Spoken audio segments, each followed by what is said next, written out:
Hey, it's Chris.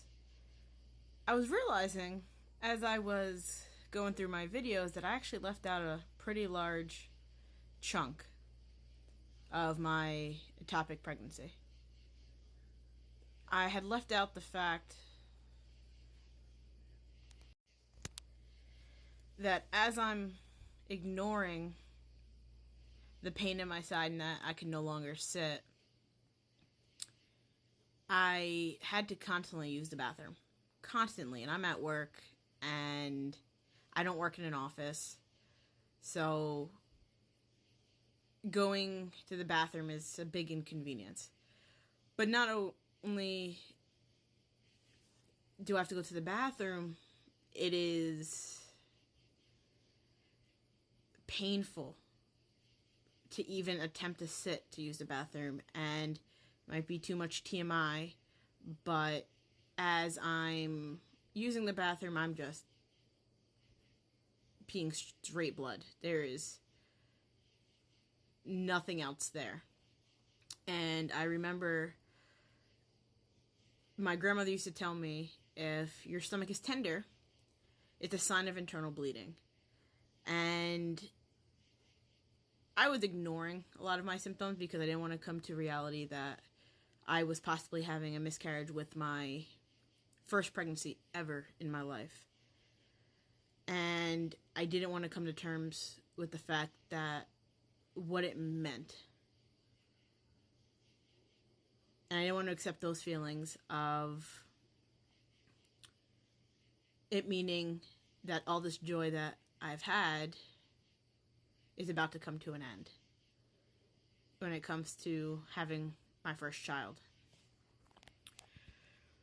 And I continued to ignore my symptoms, and it's now about 3 in the morning because I was working an overnight. And my supervisor comes up and looks at me and goes, "Chris, you okay?" And I said, "No, sir, I'm in a lot of pain." He said, "All right, I'm going to send you to the clinic." So I went down to the clinic. The nurse that was on tried to get a blood pressure. Couldn't get a blood pressure. And I told her I was pregnant, but I remember distinctly saying, "My tubes are clear. I saw a doctor 2 weeks ago." She says, "Okay, I believe you should go to urgent care after work." I said, "Okay."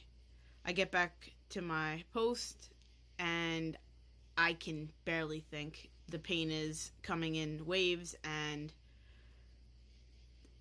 I know I have to leave. So I call my supervisor and I said, "Hey, I have to leave." He goes, "Yeah, the nurse actually called me." So I get relieved from my spot and I make my way up front with the help of a coworker.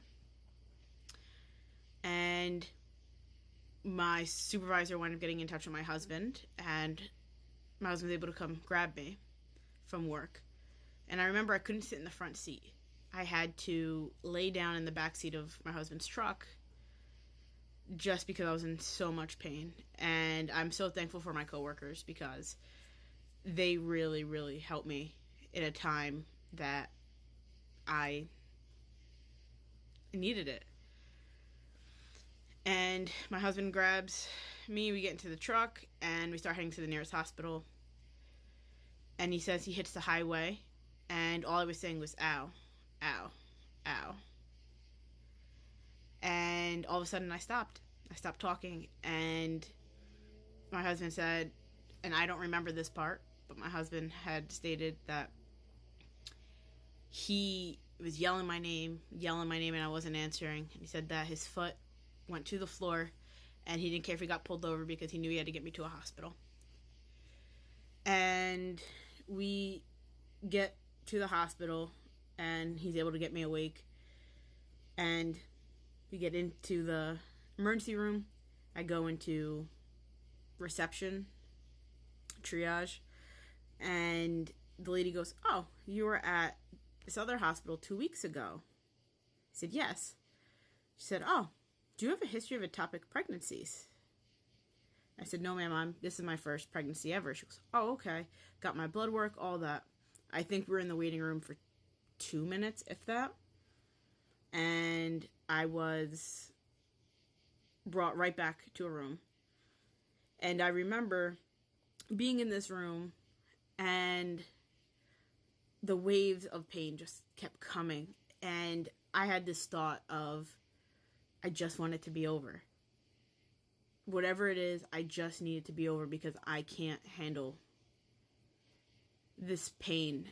I am not even pacing at this point. I am on my knees, elbows on the bed, just trying to relieve this pain. And up until that point, I really thought I had a pretty decent pain tolerance. But they came in and they say, hey, because you are